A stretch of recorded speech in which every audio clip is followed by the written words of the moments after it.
Octave rising.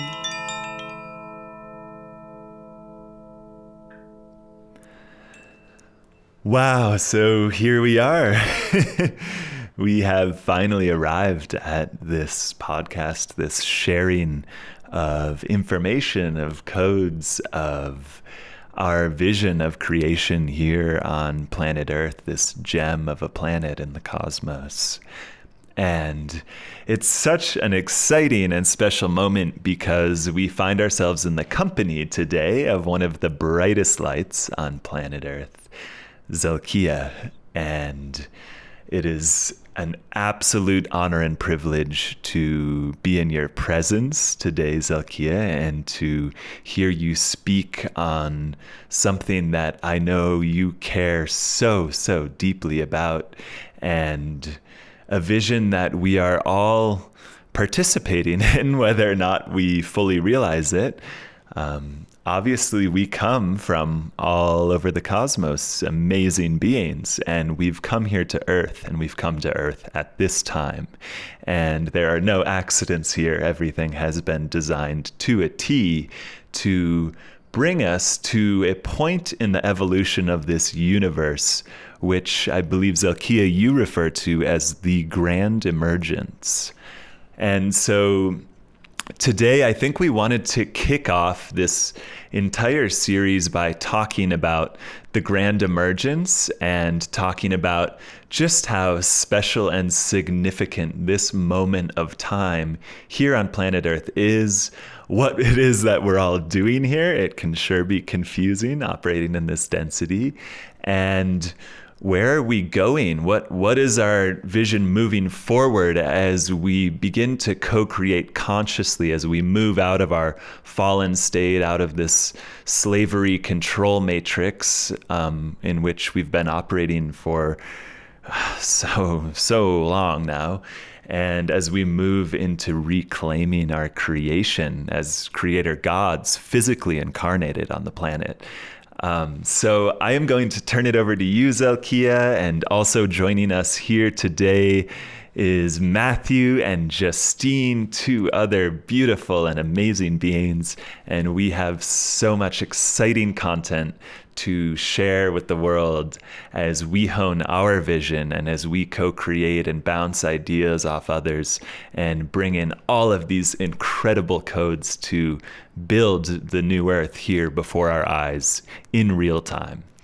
So, Zelkia, without further ado, what is the Grand Emergence? Okay, well, thank you for this lovely coming together of such beautiful beings, and for us to be able to share this and have a beautiful conversation. Yes, the Grand Emergence is a path that myself and Rhoda has walked, being born into each a dense life filled with many challenges, and these challenges guiding us and bumping us to the way of realizing that this reality and all the pain and suffering and inversion in this world is not the natural way for things to be. And I bumped into her when I was 21 years old, and we've spent many years together walking through all of the different modalities and all of the different versions of trying to reach into finding the source and creation's design and our purpose here.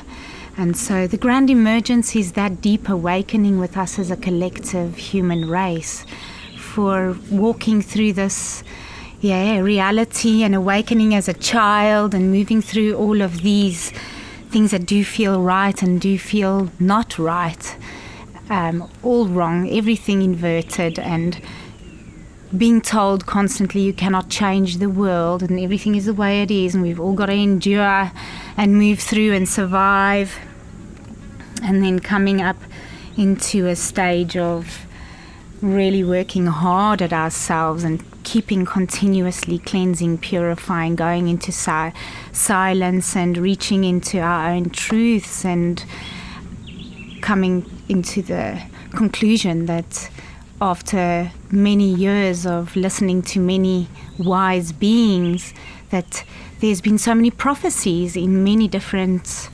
versions, which has shown us that this is the time. These are the times where all suffering and pain is to end and heaven shall descend on earth. And that's the great awakening within each and every one of us, finding our purpose and re-remembering who we truly are in the eternal scheme of things, and bringing our highest versions of ourselves as a collective race, partaking in co-creating the most magnificent reality that we possibly can, by claiming ourselves as stewards and custodians and guardians, and reaching out into the vastness of the universe and all of its intellect and intelligence and grandness, and coming together as a human race and claiming our place within creation, as we recognize how we have divided ourselves from nature, and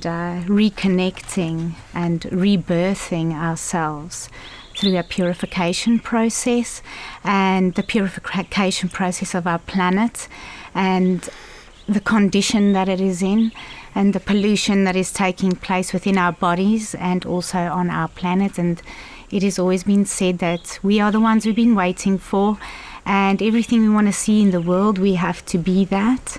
We are the change. We are the ones we've been waiting for.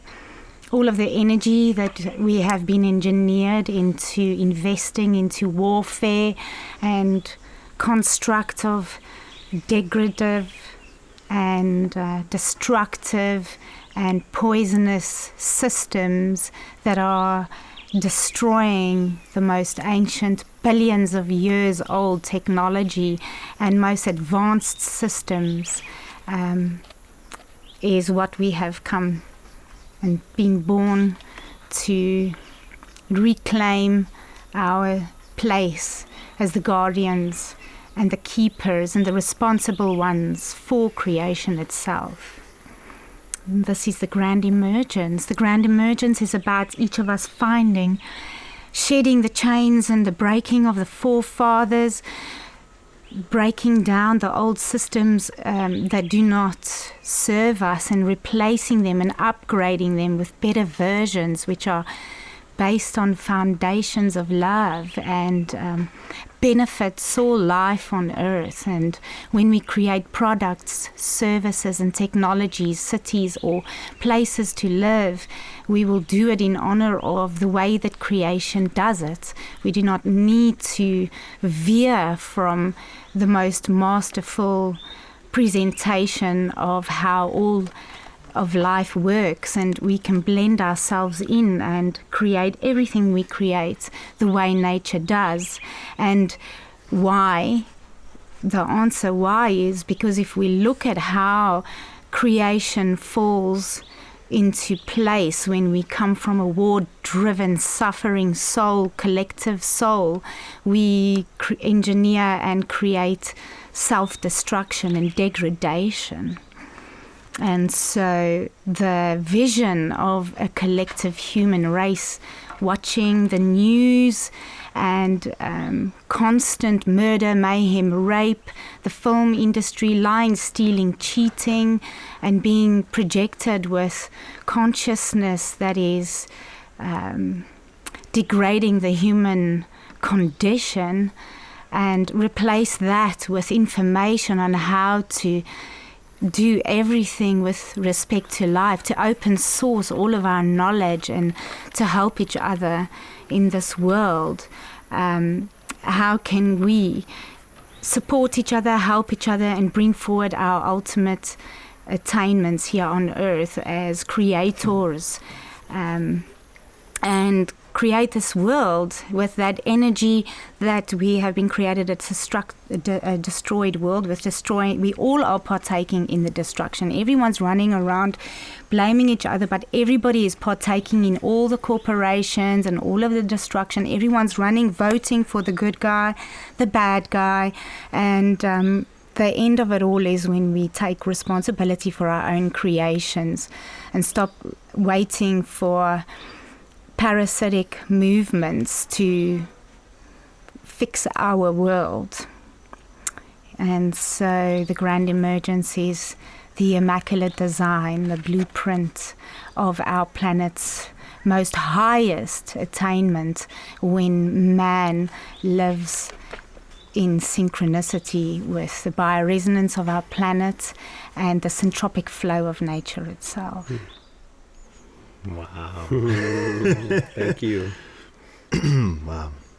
And we're going to talk a little more in the coming episodes about sort of what the fall and what the inversion system looks like. But we wanted to start on this vision because at the end of the day, owning our creation means moving more and more of our energy and more of our awareness into what you're talking about, into bringing in the crystalline timeline and the highest immaculate blueprints back onto the earth, and this becoming a center of creation as it was designed to be all along before all of this mayhem took place.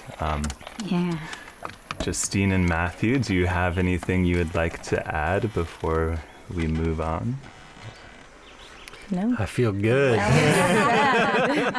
Well said, everyone. Amazing.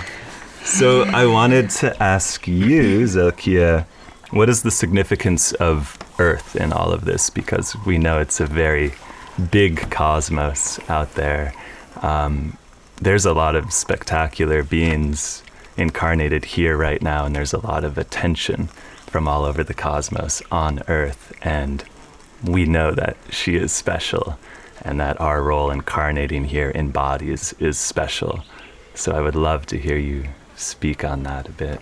Yes, I can share my perspective, and what I have experienced myself is that this planet is a very sacred library of species that before has had many other species that have been removed and destroyed, and has gone through many phases, and the libraries of species that this planet holds is a very sacred library to our cosmos, and many great galactic high-frequency races have come here before to seed this planet, with great agreement of syntropic flow and fine design. And so we are currently witnessing the inversion and the degradation of this library, and great beings, such as what you have just mentioned, have finally,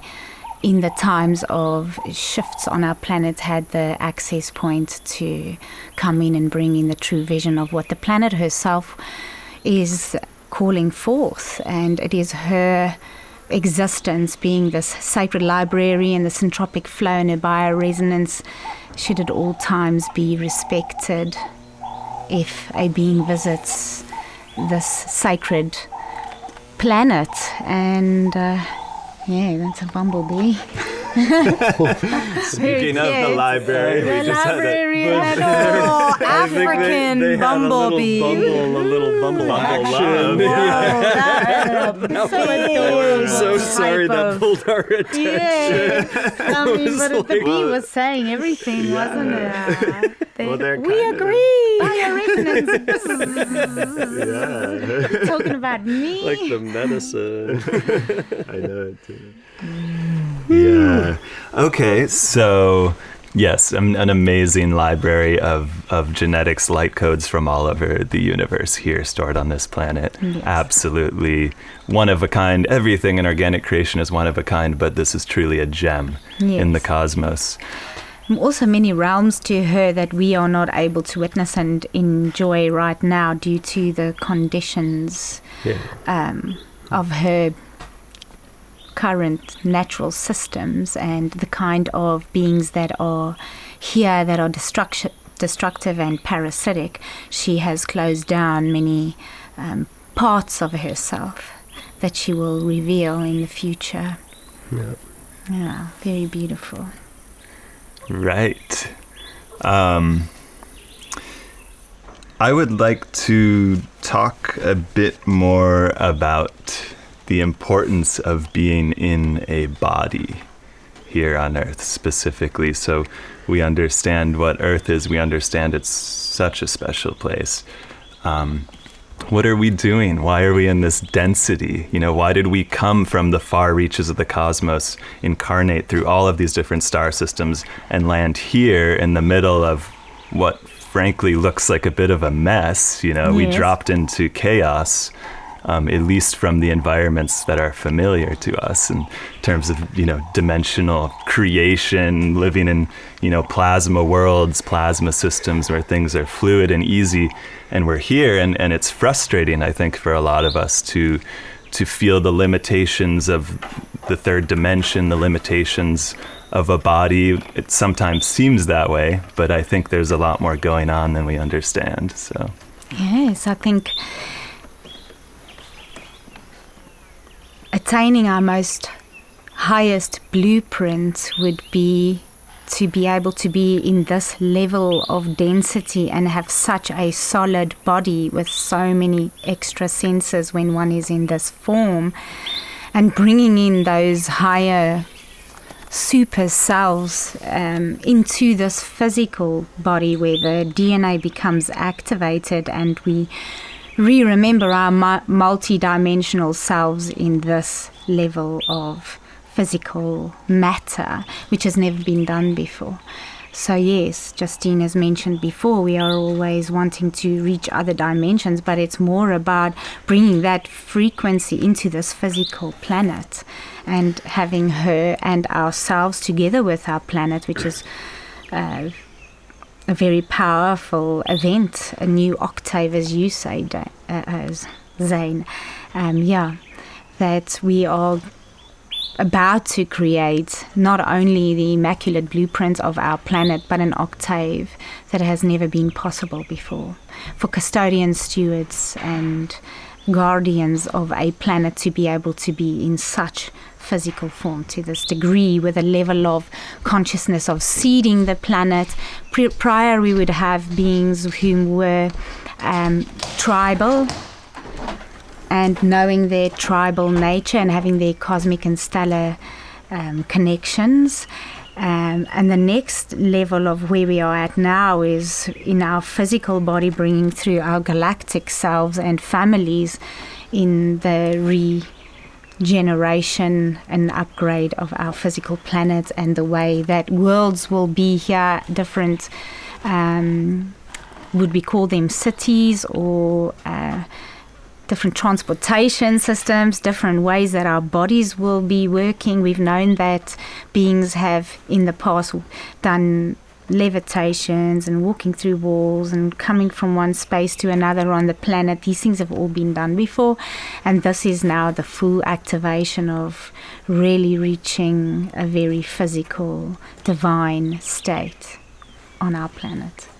I think so. Beautiful, yeah. And I'm obsessed. Like the idea of the new octave for me, it feels like part of what's happening is because we sunk to such depths. We went so far in the inversion and the fall, right? Yes. Organic life, and yes, there are many forces involved, but whatever happened, we've sunk to a low, dense point, creation.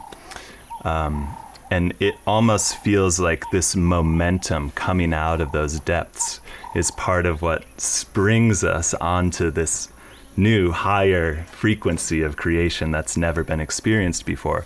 Almost like if we look at the fractal of creation moving out into all of these different layers of expression, and then at every point along that horizon line of these beings, them all coming into their godhood at once. And that incredible momentum creates a standing wave across the entire universe. And suddenly we have new levels of creation that Prime Creator could not have ever imagined without this differentiation process. Does that resonate? Yes, that's beautiful. Perfectly stated. I couldn't even add anything to that. Amazing. And so it seems like here we're in the middle of this process trying to figure out what's going on, and you speak so beautifully about it because you've spent so much time investigating it in your journey, you and Rhoda. Yeah.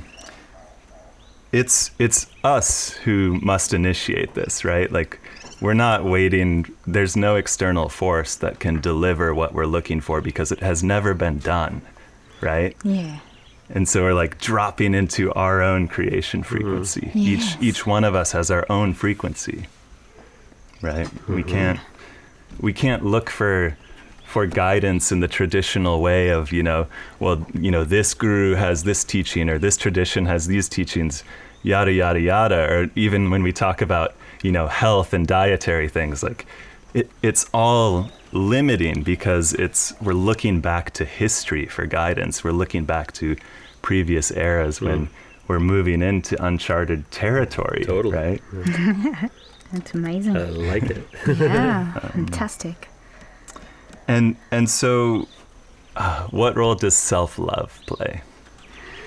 I think it's the main role for every single human.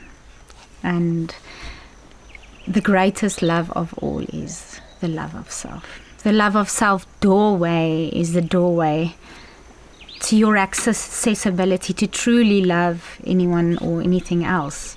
If your heart is shut and you're in pain and you cannot love yourself, then whatever you will be projecting on others that you believe to be love or need each other for or be needed, or all of the dramas we are seeing playing out in all kinds of relationships on earth right now, which is dramatic and painful and filled with suffering, hurt, lying, stealing, and cheating, like we said before. All of humanity's heart is shut.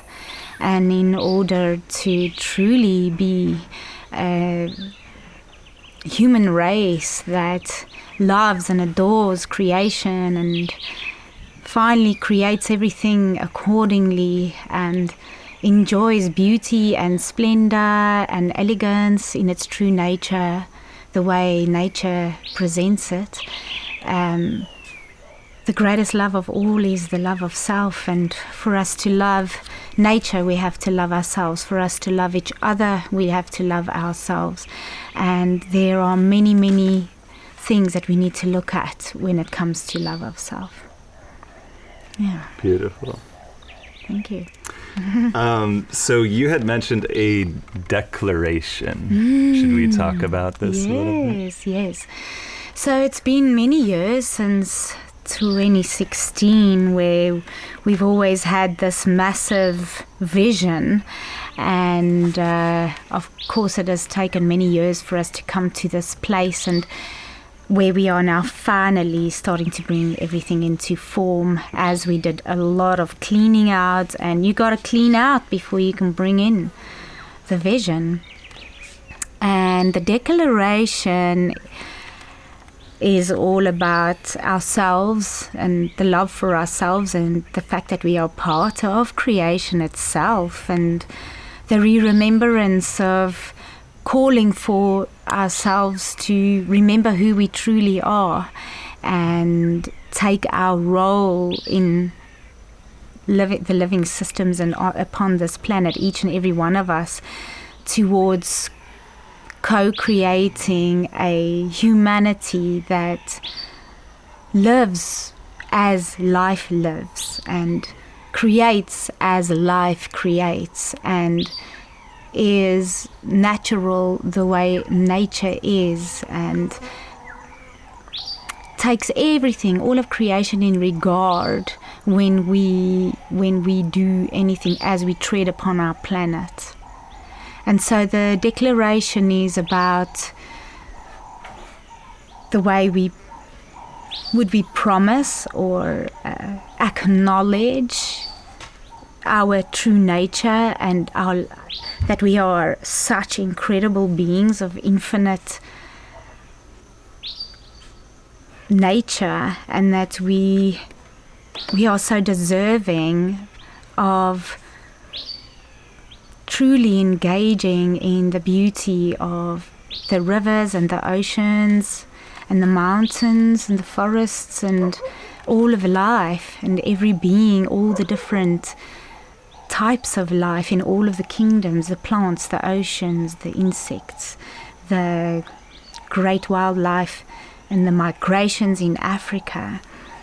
And how can we truly bring our planet into her ultimate expression of life by freeing and creating migrations again across Africa thoroughly, and just freeing life and having natural,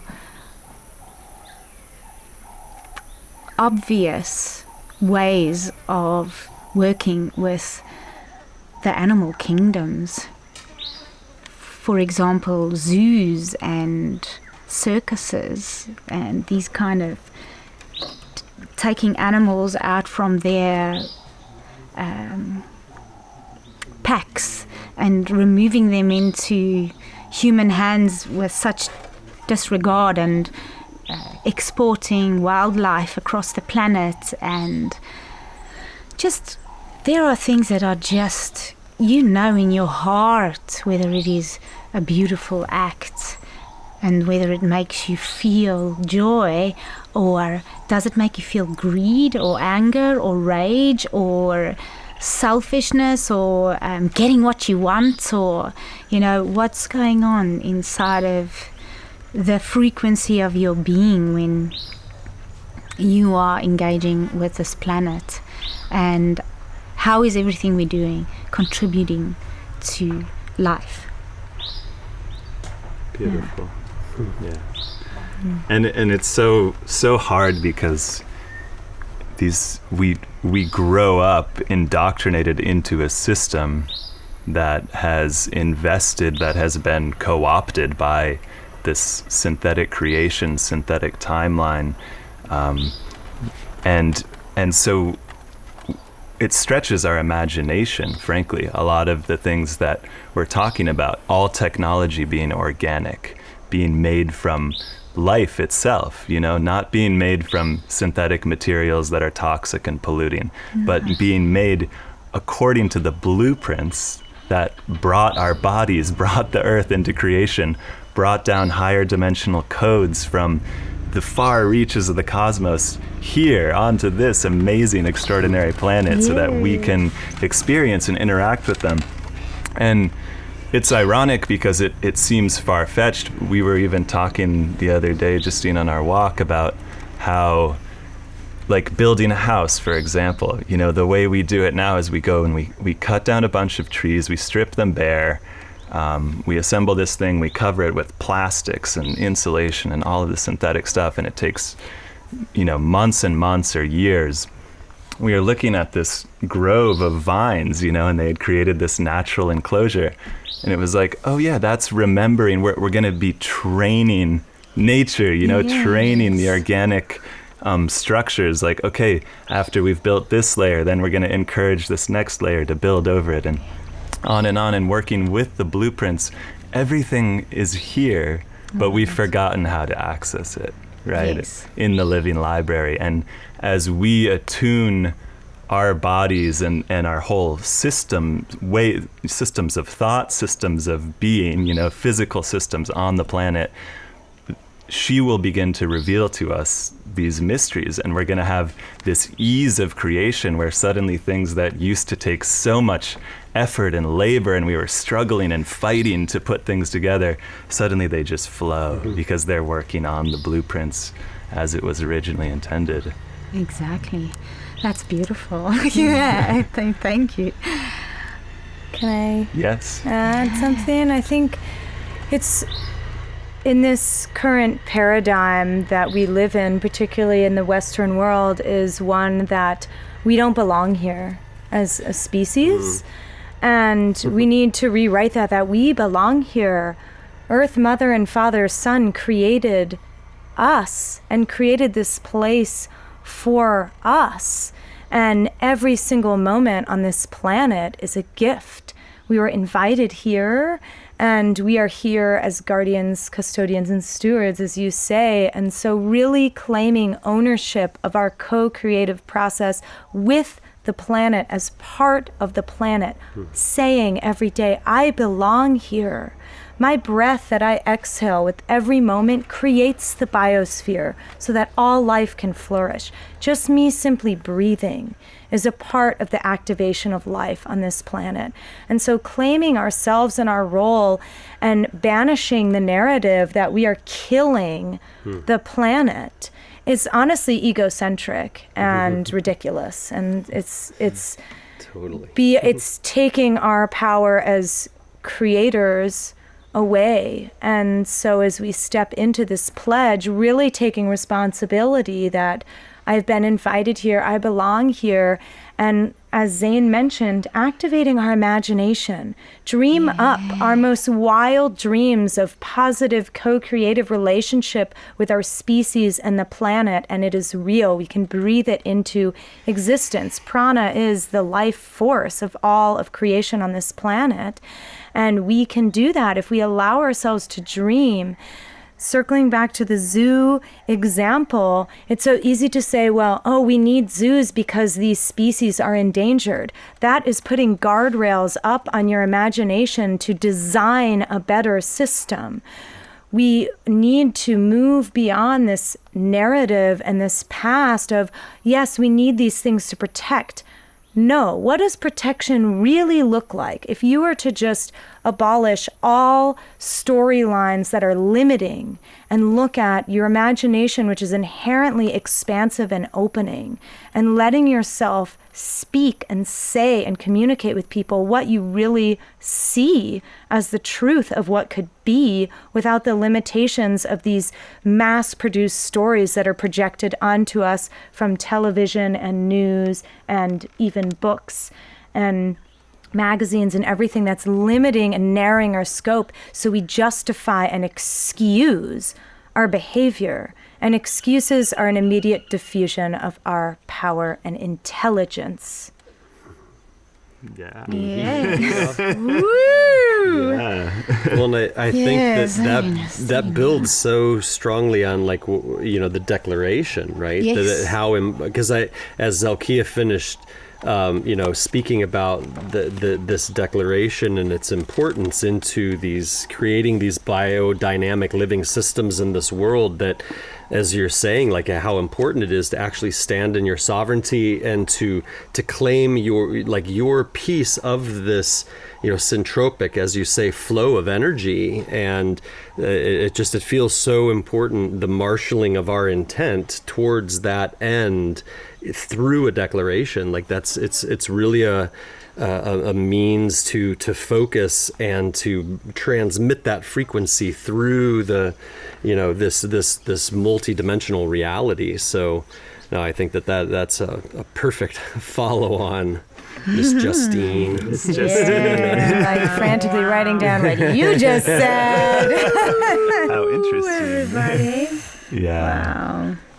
Yeah, so I mean, it's an extraordinary moment in creation, however you look at it, an extraordinary, magnificent pinnacle right now, right here, as we begin to remember and link up to our multidimensional aspects. And it's not to escape here. It's not to go out searching for something else. It's just to remember to bring them all down and through us as we deprogram, as we let go of these old limiting belief systems. We had talked about how fundamentally a good compass, a good reference point is, does this bring me limitation or does it create expansiveness? And most things that come out of the inversion system are along the lines of limitation. They're constriction, and they program us into these homogenized forms of behavior and thought and action. And that's what we see expressed right now in the world around us with, cookie cutter homes and department stores, and it's the same everywhere you go in the world. That is so contrary to the creation we're talking about, which is infinite potential at every point. That is organic creation. Masterful. Yeah. Yay! So excited to talk more, and I think maybe we should wrap this session up unless anyone has final thoughts. Thank you. It's been Thank you. incredible. Thank you. Beautiful. Thank you. What a great Good job, coming everyone. together. Thank you. Yeah.